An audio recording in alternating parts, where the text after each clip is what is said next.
Assalamualaikum warahmatullahi wabarakatuh. Alhamdulillahirabbil alamin wassalatu wassalamu ala asyrafil anbiya'i wal mursalin sayyidina Muhammadin wa ala alihi wa sahbihi ajma'in.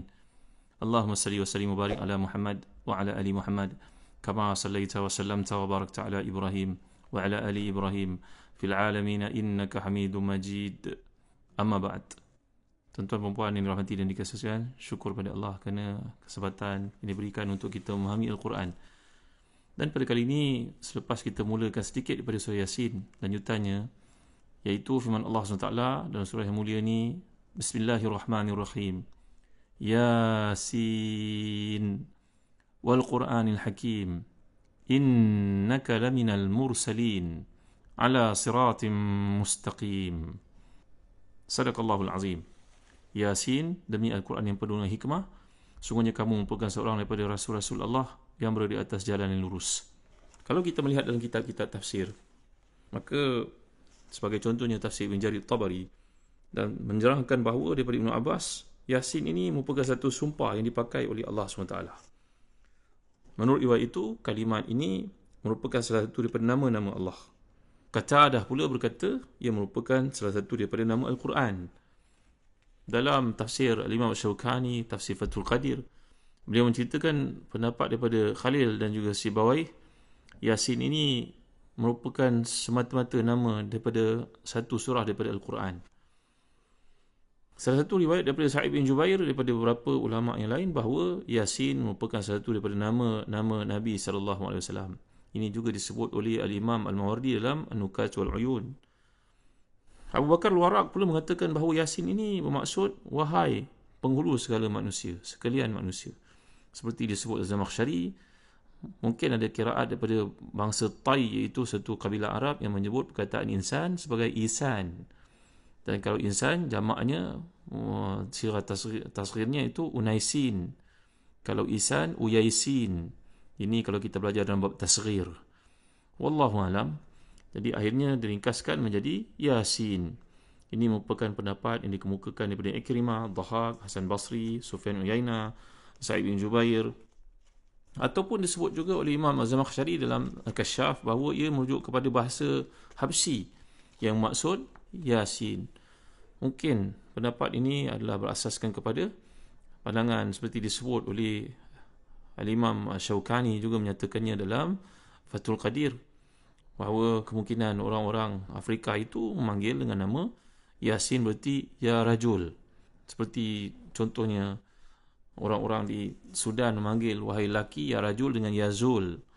Wallahu alam, tuan-tuan dan hati dan dikasihi sekalian. Jadi daripada dahulu lagi kalau kita lihat ulama-ulama Al-Quran berbeza pendapat seperti dikemukakan oleh Al-Imam Az-Zarkashi dalam Al-Burhan. Hanya Allah saja yang mengetahui. Itu jawapan yang dikemukakan oleh kebanyakan majoriti para ulama abad yang pertama hingga abad yang ketiga. Namun demikian, setelah masa itu, ramailah ulama yang berusaha untuk menjelaskannya. Misalnya ada yang memahami sebagai nama atau cara yang digunakan oleh Allah untuk menarik perhatian para pendengar, apa yang akan dikemukakan pada ayat-ayat berikutnya. Ada lagi yang memahami huruf-huruf yang menjadi pembuka kepada Al-Quran dipanggil sebagai Fawatihus Suwar, ni merupakan sebagai tentangan bagi mereka yang melalui Al-Quran. Seakan-akan kalau kita fahami tentangan itu berbunyi, kandungan Al-Quran ini terdiri pada huruf-huruf seperti yang kamu menyebutnya, kamu mengetahuinya, kamu menggunakannya. Demikian kata Al-Imam Muntawi Sya'rawi, iaitu huruf-huruf awal ini dipanggil sebagai huruf mabani.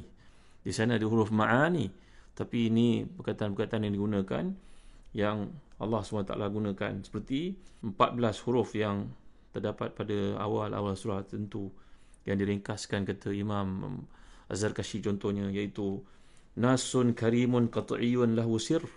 Ini merupakan huruf Nun, Sad, Kaf, Ra, Ya, Mim, Qaf, Ta, Ain, Lam, Ha, Sin, Ra. Ini merupakan huruf-huruf yang 14. Maknanya separuh daripada huruf hijaiyah yang telah pun digunakan oleh Allah pada surah-surah tertentu sebagai Fawatihus Suwar. Antara perkataan yang menarik juga dikemukakan oleh para ulama tafsir, ahli tafsir, contohnya Syekh Qutub. Beliau mengatakan tentang kemujizatan Al-Quran ini, taswir fani, kehebatan mukjizat Al-Quran ini, ia serupa dengan ciptaan Allah SWT dalam segala sesuatu yang kita perhatikan keliling kita. Contohnya tanah. Tanah manusia gali dan keluarkan daripadanya sebagai contoh batu-batu berharga. Apa dia? Emas, perak, besi. Mungkin ada yang mendapatkannya, menjadikannya sebagai contohnya simen di kuari-kuari yang tertentu. Maka itu, setakat itulah ilmu manusia untuk menggunakan anugerah Allah SWT. Tidak lebih daripada itu. Sedangkan tanah yang ada di muka bumi yang kita lihat, inilah asal usul kejadian manusia. Yang Allah beri padanya roh, Allah beri kepadanya penglihatan, Allah beri padanya pendengaran. Itu tanah yang sama yang manusia gunakan. Maknanya terhadnya, terbatasnya ilmu manusia pada tanah yang dianugerahkan itu. Demikian juga dari sudut perkataan, dari sudut huruf. Huruf-huruf yang kita sebutkan, kita tuturkan, ia sama dengan permulaan-permulaan daripada Al-Quran yang dipilih oleh Allah. Namun demikian, ia telah membungkamkan orang-orang Arab yang terkenal dengan kemahiran bahasa zaman dahulu. Kalau tanah yang diberikan oleh Allah SWT itu, kita hanya mampu keluarkan daripadanya logam-logam berharga, setakat itu sahaja. Dia tidak boleh mempunyai nyawa. Tapi tanah yang Allah jadikan menjadi manusia, seindah-indah makhluk. Maka demikian juga huruf-huruf yang kamu gunakan setakat perkataan yang kamu pilih. Tapi kamu bungkam, kamu kalah, kamu bingung melihat keindahan awal ayat yang Allah SWT nyatakan. Demikian huruf-huruf yang digunakan itu, yang kamu boleh buat padanya puisi, kata-kata yang indah, tapi kamu kalah bila Allah menjadikannya pada awal surah, menyebabkan orang-orang Arab yang terkenal dengan penggunaan bahasa yang tinggi, sastra yang hebat pun tidak mampu untuk menandingi kehebatan yang ada padanya. Jadi tuan-tuan rahmati dan dikasihi, ini antara kehebatan yang terdapat pada perkataan pertama yang dipilih oleh Allah SWT untuk memulakan Al-Quran ini. Antara pandangan yang menarik juga dikemukakan oleh Al-Imam Fakhruddin Ar-Razi, ulama keturunan di Iran pada hari ini, tuan-tuan dimulakan, yang merupakan keturunan Abu Bakar As-Siddiq radhiyallahu an. Beliau daripada Bani Taim, Quraisy.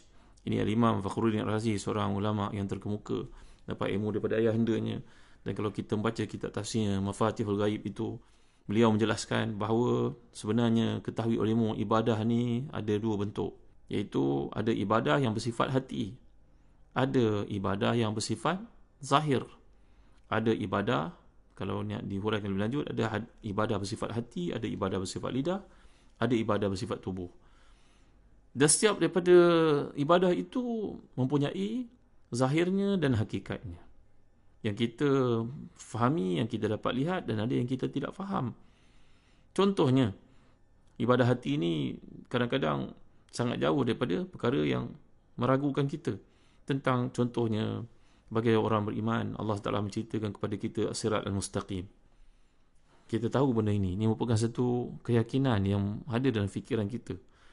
Ia lebih halus daripada rambut, lebih tajam dari pedang. Maka orang yang beriman dan yakin akan melaluinya secepat kilat. Demikian juga menceritakan tentang mizan. Ini kata Imam Imam Fakhruddin Ar-Razi dan tafsirnya Mafatihul Ghaib yang terkemuka dengan nama Tafsirul Kabir itu. Semua perkara ini adalah perkara yang kita imani, tapi kita tidak memahaminya secara akal yang betul. Kita beriman dengannya. Kita semuanya tak dapat diketahui, tak dapat dibuktikan dengan dalil akal, tetapi kita beriman dengannya. Kata Imam Al-Faqurazi. Begitu juga apa yang disebut dalam ilmu tauhid, contohnya ilmu nubuat, Qudratullah, yang menceritakan kebenaran Nabi SAW. Seperti juga ada ibadah yang berkaitan dengan tubuh, ada yang tidak. Seumpama ukuran satu nisab pada zakat dan berapa rakaat salat. Kata Imam Fakhurazi, Imam Fakhruddin Razi, ini kalau kita huraikan satu perintah Allah SWT, kita akan melihat dapatinya sebagai ibadah yang diwajibkan atas kita. Lain halnya jika dia mengetahui akan faedah mengerjakan. Sebagai contohnya, kata Imam Fakhurazi, untuk kita faham, seorang majikan berkata kepada pekerjanya, tolong angkat barang ni, angkat batu ini. Maka si pekerja akan mengangkat batu itu tanpa mempersoalkan ada apa bawa batu tu ke, dapat gaji bila ke, apa yang ditetapkan atasnya, dia kena ikut. Maka perintah itu dilaksanakan. Sama ada dia nak percaya ke, nak bertanya ke, itu bukan urusan dia, kerana dia pekerja. Demikianlah juga dalam ibadah berkaitan dengan lidah, kata Al-Imam Fakhruddin Ar-Razi. Al-Imam Al-Fakhurazi ini bahawa wajib ibadah lidah yang kita tak ketahui ertinya, sehingga bila dia dibaca oleh seorang hamba bahawa dia mengerjakan satu perkara itu semata-mata kerana melaksanakan perintah yang disuruh oleh Allah SWT. Dan dari itu, kalau Allah memakai pada awal-awal surah huruf-huruf seperti Alif Lam Mim ke, Yasin ke, Alif Lam Ra ke, Ini semua Taha ke. Ini semua adalah ketetapan yang tidak diketahui oleh kita. Maka ibadah itu, walaupun kita tidak mengetahui rahsia di sebaliknya, tapi kita menyempurnakan, menunaikannya kerana ia perintah daripada Allah SWT. Jadi demikianlah ulasan oleh Imam Al-Razi berkaitan dengan permulaan surah Yasin ini untuk kita fahami. Kata Imam Ibn Atiyah dalam tafsirnya Al-Muharrar Al-Wajiz, bahawa Yasin ini adalah salah satu daripada nama Nabi SAW. Karinahnya, buktinya, karinah ni maknanya bukti. Bila datang ayat yang berikut, bila Allah SWT menyatakan A'udzubillahi minasyaitanirrajim, Bismillahirrahmanirrahim, Yasin wal Qur'anil Hakim, innaka laminal mursalin. Jadi nampak ayat ini permulaannya ditujukan kepada Nabi SAW, seolah-olah wahai Muhammad, dan Al-Quran yang diturunkan yang penuh hikmah padanya, sungguhnya engkau adalah seorang yang diutuskan oleh Allah SWT. Maka karinahnya, kata Al-Imam Ibn Atiyah dalam tafsirnya, ini menunjukkan bahawa mesej itu, perintah itu, permulaan itu ditujukan kepada Nabi SAW. Namun demikian, seperti yang disebut oleh para ulama yang lain, nama Nabi ini semua kita tahu. Tak ada pun nama Nabi ini disebut dalam hadis sahih merujuk kepada Taha, kepada Yasin. Tidak ada nama Nabi yang nyatakan demikian, melainkan hadis itu hadis yang lemah. Kerana nama-nama Nabi semua kita tahu. Al-Aqib contohnya, Al-Hashir, Al-Muqaffi. Ini merupakan nama-nama Nabi SAW. Tidak ada pun perkataan Taha, tak ada pun perkataan Yasin. Itu semua merupakan hadis-hadis yang lemah. Namun demikian, kita dapat melihat begitu ramai para ulama yang menamakan, yang dinamakan oleh bapa mereka, ibu mereka dengan nama demikian, Taha, Yasin. Ada tambah pula di awal ulama-ulama dari Al-Azhar, Muhammad Taha, Muhammad Yasin. Ini semua mungkin merujuk kepada pengharapan daripada Allah Taala, baik yang merupakan merujuk pada nama Al-Quran ke, nama surah ke, barangkali nama Nabi yang kita tidak tahu ke, maka mudah-mudahan ada kebaikan padanya. Seterusnya kita dapat lihat ayat bila Allah menyatakan demi Al-Quran yang penuh dengan kebijaksanaan. Jadi di sini adalah kekuatan yang ada pada bahasa Al-Quran, iaitu istintaq. Ini dipanggil Syekh Qutb sebagai taswir fani. Ini salah satu kehebatan yang ada pada Al-Quran, iaitulah Allah menjadikan seolah Al-Quran itu satu insan yang bersifat dengan sifat hikmah. Ataupun boleh juga yang dimaksudkan di sini, maksud hakim adalah muhkam. Muhkam maknanya atau wazan merupakan maf'ul yang menunjukkan padanya dipenuhkan dengan hukum hakam, syarat dengan segala ketetapan Allah SWT. Ataupun hakim yang bererti zul hikmah. Kata para ulama tafsir, maknanya yang mengandungi hikmah-hikmah yang banyak yang dikehendaki oleh Allah SWT. Jadi bila menyatakan di awal surah ini Al-Quran yang penuh dengan hikmah, Allah bersumpah dengan Quran yang penuh dengan kebijaksanaan, yang penuh dengan kebaikan untuk kamu ikut ini bagi menguatkan keterangan yang diberikan oleh Allah, kesaksian dalam ayat yang ketiga bahawa Nabi SAW benar-benar seorang diutuskan oleh Allah SWT. Artinya kalau seorang mengakui bahawa dahulu dari Nabi SAW sudah diutuskan oleh Allah beratus Nabi dan Rasul, maka Muhammad SAW ini merupakan salah seorang daripadanya. Jadi ayat kedua dan ketiga ni sangat rapat pertaliannya. Iaitu kita dapat lihat bila Allah menyatakan wal Qur'anil Hakim innaka laminal mursalin. Bila mana orang kagum membaca, memperhatikan Al-Quran, baik bahasanya yang fasih ataupun isi yang tepat, apa yang terdapat padanya wa'adnya, wa'idnya, tentang pelajaran hukum yang dikemukakan di situ, maka tentulah orang akan mencari siapakah yang membawa Al-Quran ini, dari mana datangnya. Jadi Allah menguatkan sumpah bahawa Nabi SAW merupakan seorang Rasul. Sudah diketahui bahawa Muhammad itu seorang yang ummi, tidak membaca dan tidak menulis, bahkan tak berguru dengan sesiapa pun. Ayahandanya wafat sebelum baginda dilahirkan, ibunya wafat ketika dia sangat memerlukan kepada bimbingan itu, datuknya Abdul Muttalib.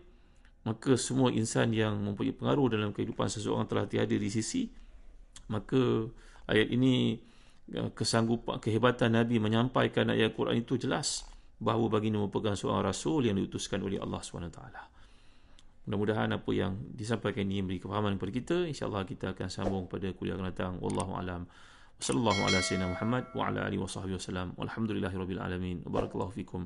Wassalamualaikum warahmatullahi wabarakatuh.